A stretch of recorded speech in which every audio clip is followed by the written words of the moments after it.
Pretend we have bumper music. Go.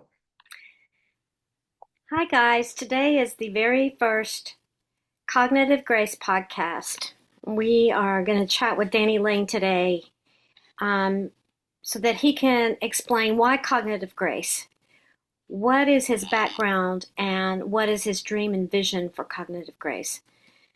So, Danny Lane, that's my first question for you. What's your background? Where are you coming from? Well, for me, cognitive grace has been a lifelong journey of anxiety, depression, ADHD, and a little bit of OCD. So it's what I've been working with throughout my life to help develop techniques to increase my ability to manage those things, understanding that you can't really get rid of them, you have to manage them. So the process has been a lot of trial and error, a lot of trying new things, but mostly what I've done is spend a lifetime learning. And as I learn, I find out things that work. And as I learn, I take and find things that work together and put those together in order to make them work. So cognitive grace is my way of helping me first. And what I find is there's a lot of other people in the same situation. So go ahead. I was just going to ask you, so go a little deeper. What do you mean anxiety, depression, OCD, and how have you managed that? Well, for me, I haven't managed it very well throughout my life. I've been not present in a lot of situations because I've been just trying to survive. So what I'm learning to do is to live rather than survive, whether to exist. And so the reason I've just existed is because I've spent a lifetime of being hyper aware, which is good and bad. If you can use it for good, it works pretty good. So with that, it has put together some of the things that we use in cognitive grace. So, what do you mean hyper aware? Hyper aware is when you are trying to avoid issues or trying to avoid problems. You're trying to stay ahead of it. So you're paying attention to everything. You're hyper aware of everything around you. So I was usually the first person to notice stuff, the first person to see stuff, the first person to, I mean, to be able I mean, when we would do different things as a family, I was the first one to say, "Hey, what about this?" Now, after, I was able to have glasses in the third grade, where I could actually see things farther away, then I was way better at it. But I was hyper aware of everything, which allows me to be able to. I read the subconscious, which is not a clairvoyant thing. It's not magical. It's just really reading what people are actually saying, no matter what words they use. Or maybe even their body language and their facial expressions and their mood? Is that part of reading the subconscious? That's all subconscious because the subconscious never lies, and the subconscious is the one that really makes us move, right? It's the one that it's how we move. We don't think, "Hey, I'm going to move my hand." I just move my hand. And that's Right. me thinking about it or being logical about it. Right. So, were you saying that your hyper awareness was that a coping mechanism as a small child then It was to a help protection you? mechanism. When Mm. you have anxiety all the time, you're constantly trying to avoid anything that's going to rock the boat or anything that's going to create more anxiety. So in order to do that, you have to head off different things or you have to see things before they happen and try to fix them before they escalate. So, did you have trauma in your childhood that created that for you? Like, did you get in trouble a lot? Were you inattentive? I don't quite understand what you're trying to say. Well, because of ADHD, you're reactive and you're active. So you're spontaneous in sometimes not a good way. So because of that, it creates some situations that get you in trouble.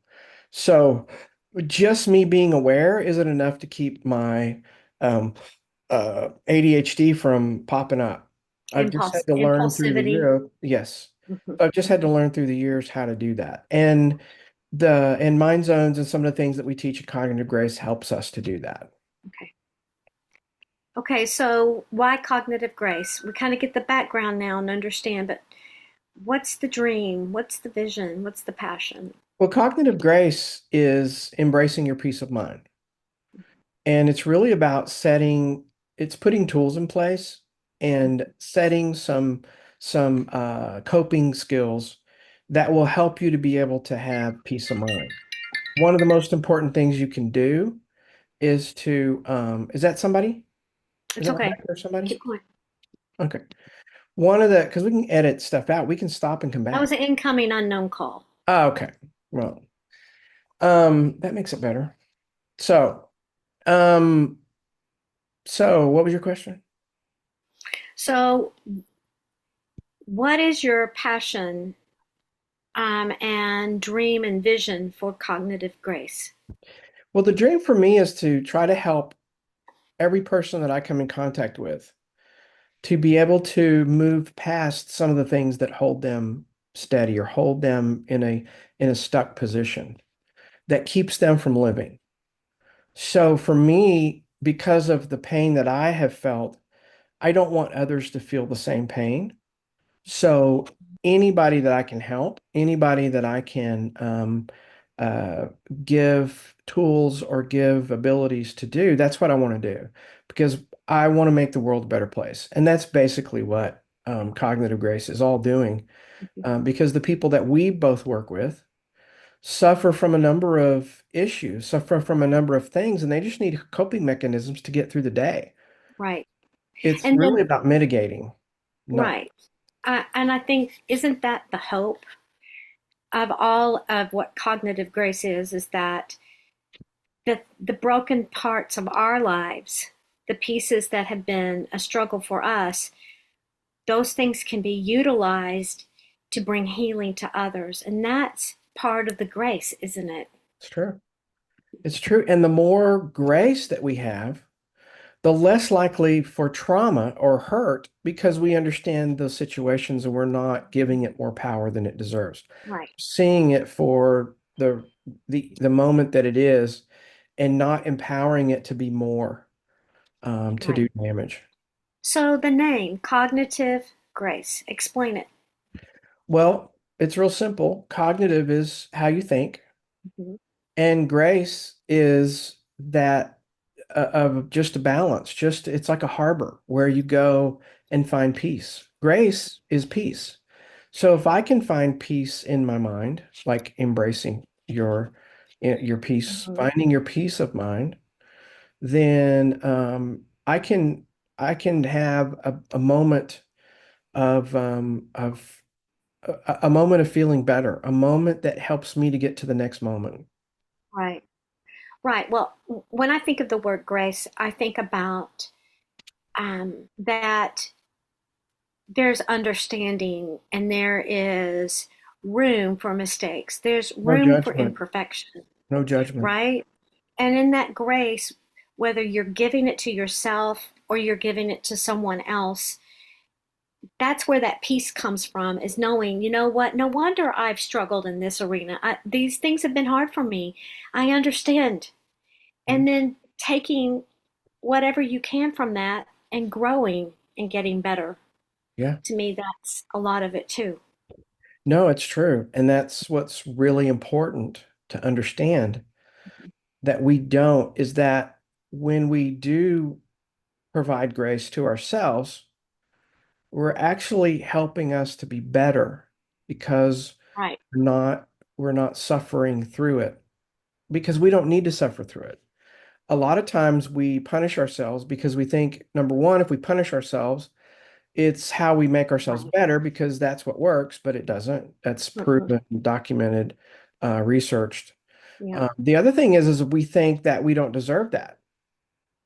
We like to disguise it Hmm. in different ways, but most of the time it's just flat punishment. It's just flat not thinking we're worthy to do that. So therefore, here's an excuse for why.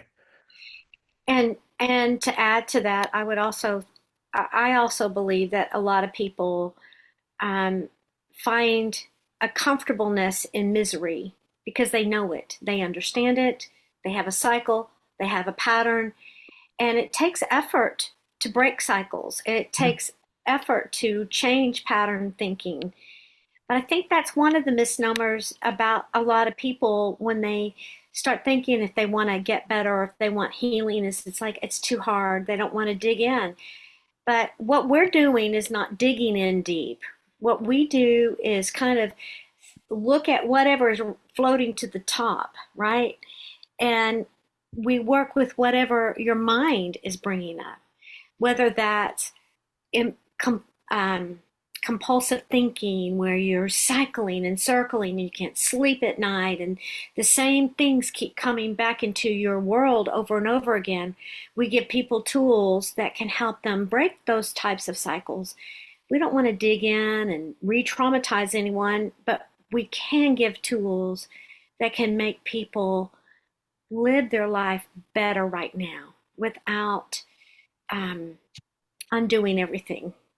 And I No, think and if I dig in too early, then it just creates problems. right, So that's the beauty of who we are, is that we know when to dig and when not to dig. right, Because if there's something underlying that's creating that problem, we can try to get rid of that causes that problem. We do see that. That's part of reading the subconscious.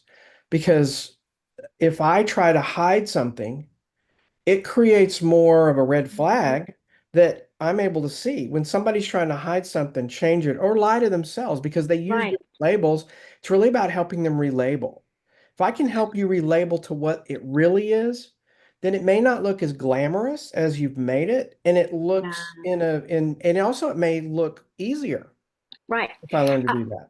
yes, I really like that statement you just made about how um, everyone, in a sense, reads the subconscious They do. because we may not hone the skill, we may not have connected some of the skills that you have that you made cognitive connections to just what everyone does. When we're walking down the street, we see someone, we can see a facial expression, we can hear a tone, we look at their body language. There's so many pieces of data and communication that's coming at us. And I think that that's the key to what, when you say you're reading the subconscious, you're taking in that data and you are able to put pieces together that can help people put those pieces together No, and I'm line it up. connecting. Yeah, I'm connecting the conscious with the subconscious. Yes, yes. Because we are born with an innate ability to read people. Hmm.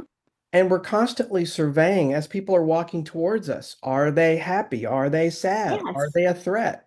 And we're doing that, but we're not really thinking about it. We're just feeling it.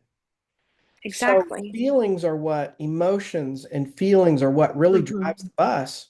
It is. And so if I have the wrong idea and I have the wrong feeling or wrong emotion, then I'm not going to be driving the bus the way I really want to drive the bus. Right, right. Well, I always tell my students at school, you can't let your feelings drive the bus because, first of all, they don't have a driver's license. And some of those feelings don't even need to be on your bus. You need to be driving the bus. And I think that that's kind of ultimately what cognitive grace does is it helps people get in the driver's seat Yeah. in their emotions, in their thoughts, and learn how to go in life where they want to go and to find some peace from old pattern thought processes or old wounds that keep coming back up and resurfacing. Anytime something surfaces, that's your brain saying, you're ready to deal with this. Yeah. No You doubt. need to deal with this. It's showing it to you. And when you keep pushing it back or pushing it aside, you're really delaying your own healing and you're actually compounding your pain Yeah, you're creating and more anxiety. continuing a Yeah. cycle of pain and frustration and self pity, self hate. The list goes on and on. Well, as when we're children, we don't have abstract thinking. No. So all we have is the emotion. All we have is the feeling. So what we know is that when I have this feeling, I need to do this. When we become adults, we bring the childhood feeling and emotion with us, but we Yeah. don't add the thought. We don't bring the abstract feeling to it. So another thing Couldn't. we help people do is to understand what they're really feeling and what it's really based on. Because as I tell everyone, everything is transference. Everything that we react in all situations is based on previous things, Mm-hmm. right? That's how we all react. So if we can understand Mm-hmm. what is actually taking place, it helps us to get a handle on what we really need to do. Exactly. I think that that's an important point too. you know, Ages from birth to 5 years old are called the formative years. Yeah. And everything that we experience and we live during those years, we take it with us. It's with us, it's with you, it's with me.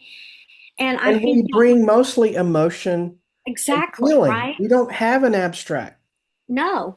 And if we were in a scenario where perception, for children is reality and we perceive something to be harmful and maybe it really wasn't, we're taking that with us. Mm. And so being able to put some labels on things and to pour through it and help people to see, look, you've already lived through it once. Yeah. Now you can own this instead of it owning you.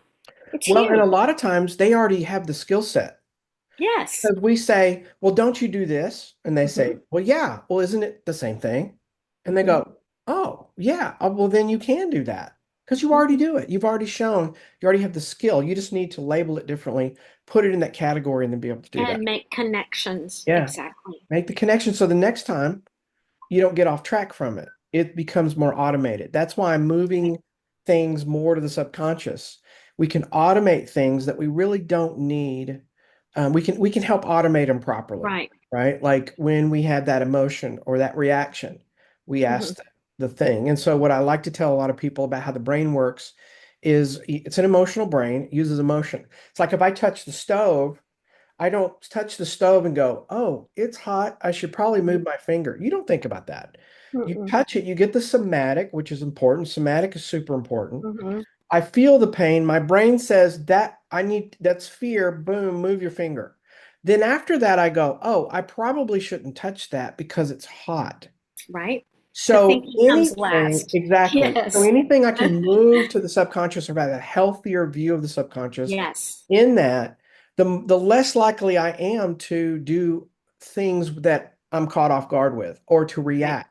I need Right. to help self-regulate because that's one of the most important things I can do. Mm-hmm. Yes. So I want to ask you the last question, but I kind of want to recap just a little bit. Thank So, you. um, cognitive grace, what our aim for people is to help people work on things that they feel like they're stuck in or they're cycling through and break pattern thinking and pattern behaviors that are causing them pain or other people around them pain. And we do that through conversations. Sometimes we encourage people to write.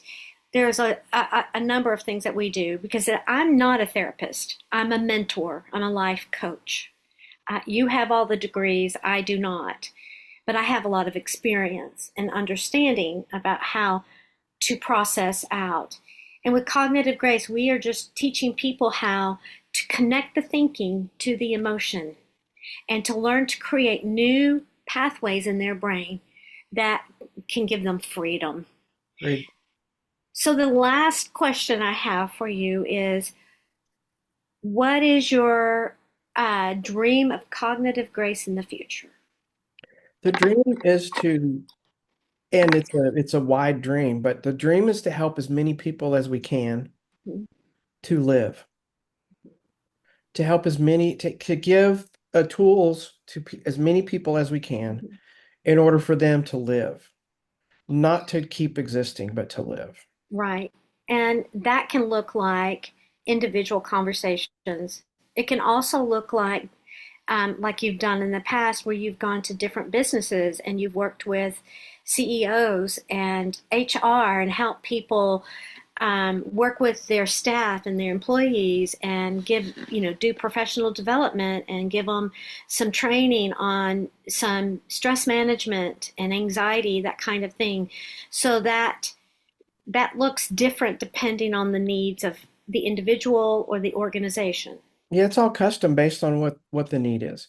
Right. But you would be surprised how many of us have the same need Everybody does. because We're we're human. human. Yeah. Yes. I mean, veggies, we still eat veggies. We're supposed to eat Yeah. veggies. That is everything for everybody. It's like I tell a lot of people when I talk about subconscious and conscious, right? Because the subconscious does a lot of things. Hmm. If you're, it doesn't matter where your brain is. You can be schizophrenic, you can be bipolar, you can be whatever, but your heart still beats Hmm. and you still breathe. Exactly. And so if I can do that and put my brain in charge of that, there's a lot of other things I can put my brain in charge of, or at least put it in a category where it knows how to react because it's already doing. Exactly. All I'm Exactly. doing is help programming it in a little better way without hurting that person.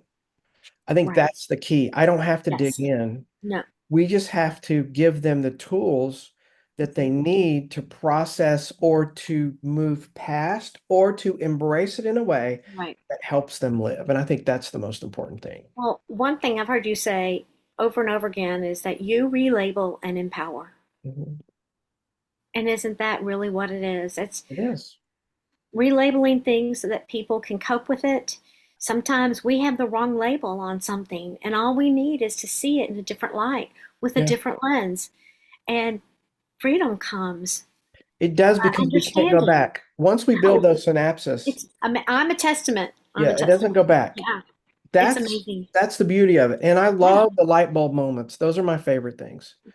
And especially when I'm talking to a group, Hmm. because then you start getting a lot of light bulbs. Because the things that we present are is everything that we do is based on research, not our Right. research, scientific research, Mhm. Oh, yeah. things that people put together, and what works and what doesn't.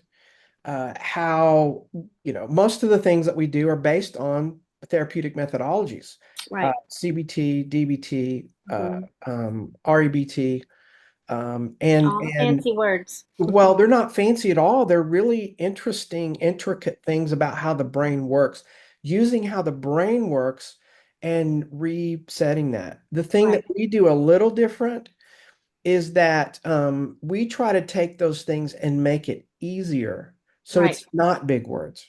It's just So for it's everyone. simple Mhm. applications of that. And that's, I love with it. mind zones, it's pretty simple. So, and that Yeah. can be in the next session, we can dig into some mind zone stuff. But Mhm. it's real important to understand that healing can come Mhm. without fixing everything. That's true. And the most important thing that people want sometimes is they want to flip a switch and it goes away. No easy button. But but you don't want that. It's like if somebody picked me up in a helicopter and set me on top of a mountain, I would not see it the same way. I would not get anything from it. No, it I wouldn't. have It'd to be, climb the yeah, mountain to appreciate the summit. There's no mountains without valleys. that's right. In the valley, things are closer. On the mountain, things are farther away.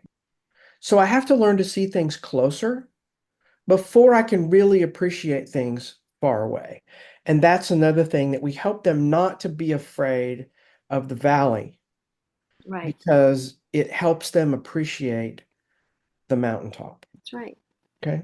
So, Well, great conversation today, yeah, and good I job. look forward to our next conversation. I hope you'll like us and join us, and we're always ready to have a conversation with you. Good job, hon. Thank you.